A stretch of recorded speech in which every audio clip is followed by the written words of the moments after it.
Halo, good morning saudara. Semangat pagi meskipun di tengah cuaca mendung. Ya saudara, selamat bergabung di Liputan Pagi Moji live dari SCTV Tower Senayan, Jakarta. Kami akan menemani Anda mengawali pagi hari Anda ini hingga pukul 7 waktu Indonesia Barat. Saya Bevli Gunawan, saudara, kita awali dengan informasi pertama. Ya saudara, hingga kini banjir telah merendam 7 kecamatan di Kabupaten Ponorogo, Jawa Timur. Evakuasi warga terus dilakukan, terutama pada warga lansia yang sakit. Sementara itu di Jakarta, saudara, setelah sempat surut pada Minggu dini hari, banjirop atau air pasang laut kembali merendam kawasan Kampung Nelayan di Muara Angke, Jakarta Utara. Tidak hanya Muara Angke, kawasan Tanjung Priuk juga terendam banjir yang membuat jalur KRL tidak dapat dilalui. Tidak hanya di Jakarta, saudara, selama 4 hari terakhir ini banjirop merendam kawasan Muara Gembong, Kabupaten Bekasi, Jawa Barat. Meski sudah langganan banjirop, warga mengeluhkan dampak banjir kali ini menjadi yang terparah. Saudara, bertaruh nyawa untuk pergi ke sekolah. Inilah yang dilakukan oleh sejumlah siswa di Brebes, Jawa Tengah. Mereka terpaksa harus menyeberangi sungai berarus deras karena jembatan yang ambruk pada tahun 2017 lalu tidak kunjung diperbaiki oleh pemerintah. Kita ke informasi hukum dan kriminal, saudara. Usai ditetapkan sebagai tersangka, pelaku penganiayaan terhadap pegawai toko roti di Cakung, Jakarta Timur kini mendekam di tahanan. Anak juragan roti itu kini terancam hukuman 5 tahun penjara. 5 narapidana Bali 9, saudara, sudah tiba di Australia pada hari Minggu kemarin. Pemerintah Indonesia menyatakan pemulangan ke-5 narapidana Bali 9 ini atas pertimbangan kemanusiaan.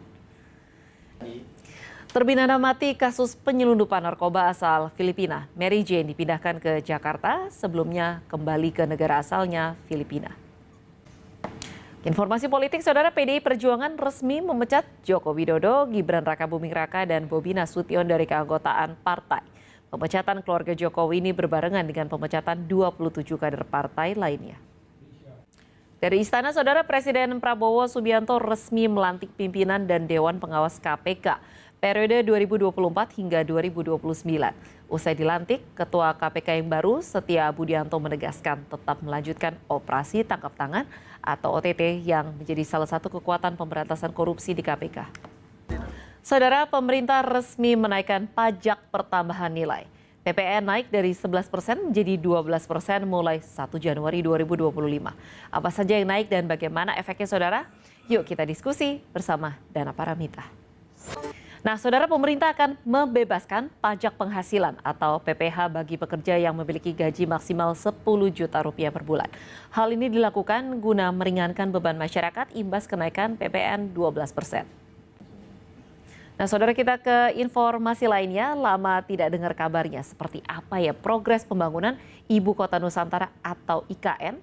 Eksklusif Jatidharma akan mengajak Anda tur keliling Istana Presiden di IKN. Sampai bocoran kapan Presiden Prabowo akan berkantor di IKN. Saudara, PSSI menggelar acara Partner Summit 2024. Dalam gelaran acara ini, PSSI melanjutkan kerjasama dengan MTech Group untuk hak siar Timnas Indonesia untuk semua kelompok umur di tahun 2025. Saudara, jangan kemana-mana, kami akan jeda sejenak dan kembali dengan sejumlah informasi, salah satunya kembali lagi bersama saya Bevli Gunawan, masih di Liputan Pagi Moji. Saudara, kita ke mancanegara. Genosida Israel di jalur Gaza benar-benar tidak ada habisnya. Korban tewas terus bertambah dan kini hampir mencapai angka 45.000 jiwa. Sementara di Suriah, aksi penjarahan mulai terjadi terhadap kediaman warga yang selama ini dikenal sebagai pendukung dari rezim Bashar al-Assad. Saudara, ini cocok untuk menemani anak-anak libur sekolah. Film Moana 2 masih terus menarik penonton dan bercokol di puncak box office. Informasinya kami rangkum dalam Jendela Dunia. Saudara, memaksa mengeluarkan 2 terduga pengguna narkoba, kantor Polsek Pangkalan Lampam di Kabupaten Ogan Komering Ilir, Sumatera Selatan diserang sekelompok orang. Massa memaksa mengeluarkan 2 terduga pengguna narkoba yang ditangkap oleh petugas. Nah, saudara, saatnya kita akan pantau lalu lintas di tanah air bersama rekan dari NTMC Polri. Sudah ada Brigadir Haikal di studio NTMC Polri. Tadi diingatkan untuk selalu berhati-hati mematuhi rambu-rambu lalu lintas agar aman dan selamat di jalan, terutama Anda yang dalam perjalanan panjang liburan. Ya, saudara, selesai sudah kebersamaan kita di Liputan Pagi Moji kali ini. Saya Bevli Gunawan dan segenap tim yang bertugas pamit undur diri. Sampai jumpa di Liputan Pagi Moji berikutnya. Selamat beraktivitas, have a nice day and goodbye.